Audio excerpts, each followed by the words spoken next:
It was just before sundown. It was just starting to get dark. It was raining out. Young galloping in. Nice find in Latin, who punches one home.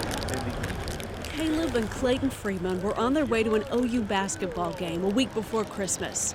Caleb's pickup spun out of control on I-35. His vehicle lost control. Alex Stout was behind the wheel of his big rig hauling a full load, full speed. I knew I couldn't stop. The semi tore into the boy's truck, T-boned at Caleb's door. I thought he was dead. There's 3 marks right there, and that's where it was. Brad Frakes pulled Clayton from the passenger seat, the younger brother unscathed. I didn't know what was happening. I was scared. I didn't know really what to think. A first glimpse at the toll of impact. Caleb was unconscious, racked by the force of the collision. His brain scrambled inside his skull. The phone rang and I saw Caleb's number or name, and so I answered it, and then there was this man on the other end, very frantic. And that, I'll never forget that. Brad had also been on his way to the OU game that night. He stopped to help, called the boys' parents, and tried to disguise the panic in his own voice. I seen Caleb that night. I seen what kind of condition he was in. A nurse really pulled me to the side, and I said, I need you to level with me. I said, tell me, you just got to tell me the truth. And she said, sir, we need a miracle. And at that moment, that's when my heart dropped. And in that moment, they started to pray that the God of miracles would move a mountain for their son. Even when she said, we need a miracle, inside of my heart, I said, we're going to get a miracle. I believe that. Jeremy's a pastor. He and Emily are part of a family of believers who puts God's promise to the test. I'd be lying if I said there weren't times I didn't doubt that, because your humanity gets in there and you look at your son and you think, okay, if he does wake up, what's he going to be like? What's going to be there? And for weeks, Caleb didn't wake up. He laid in the ICU, comatose, paralyzed, wavering between life and death. You see, his brain had been so rattled by the impact of the wreck, it had stopped running his body. 90% of patients with this type of traumatic brain injury never wake up. A month after the crash, air ambulance flew Caleb to Denver's Craig Hospital for specialized treatment. And so the Freemans decided Denver, Colorado is where Caleb would have the best chance at healing. They moved Caleb and they moved their entire family. Caleb has 5 brothers and sisters, and they all came. They moved from Newcastle, Oklahoma to stand with Big Brother and help him heal. I'd do anything to be with Caleb and be with my family, so if it was the best decision for Caleb, I'll go. No hesitation. Healing is slow and uncertain. A full month had passed at Craig without any significant improvement. And so their army of prayer warriors got louder. And Caleb woke up. The family said, but God. Shake your head, yes.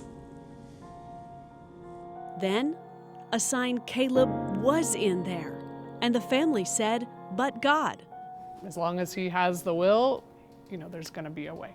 Nearly 3 months after the crash, still speechless, Caleb wrote his own name. And they said, but God.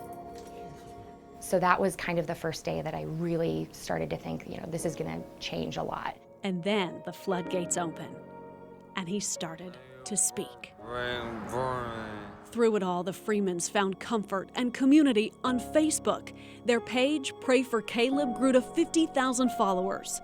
Friends and strangers faithfully praying for their son. Dear Heavenly Father, we come to you tonight. That's one of the heroes from the night of the wreck, Brad Frakes. He recommitted his life to Christ because of Caleb, stepping out in faith to pray before a crowd of people a few weeks ago. I pray for the safety of the fighters. I pray for the safety of everyone's trip on the way home. Today is what day? Wednesday, April 2018. Yep, back at Craig Hospital now, Caleb is rebuilding the areas of his brain devoted to communication. That mess of neurons severed in the wreck, rerouting around broken pathways and firing once again. Caleb is unique in that he's making a lot of progress very quickly. The same thing is happening in the gym, where Clayton and Brittany, Audrey, little Luke and Addie come every day. Once things started clicking, it's like they haven't stopped clicking. So it's amazing to see the progress that he's making and how God is working in his life.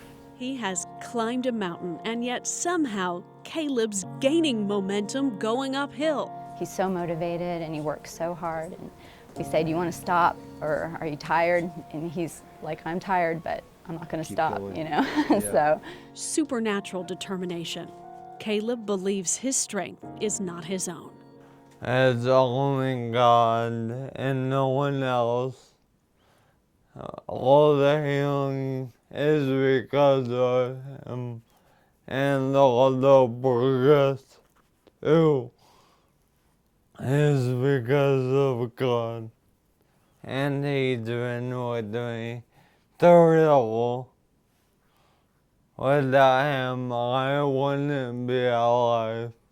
Caleb's speech is coming back now. He is fighting hard for his words, every strained syllable. A battle line drawn in a war he refuses to lose. Every day, they see more Caleb in his eyes.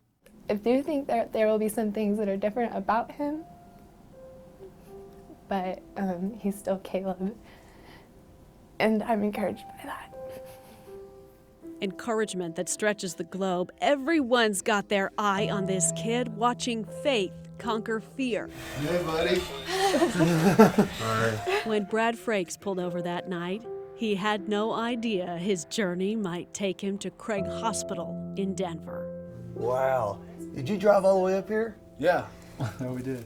He drove 9 hours from Purcell, Oklahoma to surprise Caleb and his family.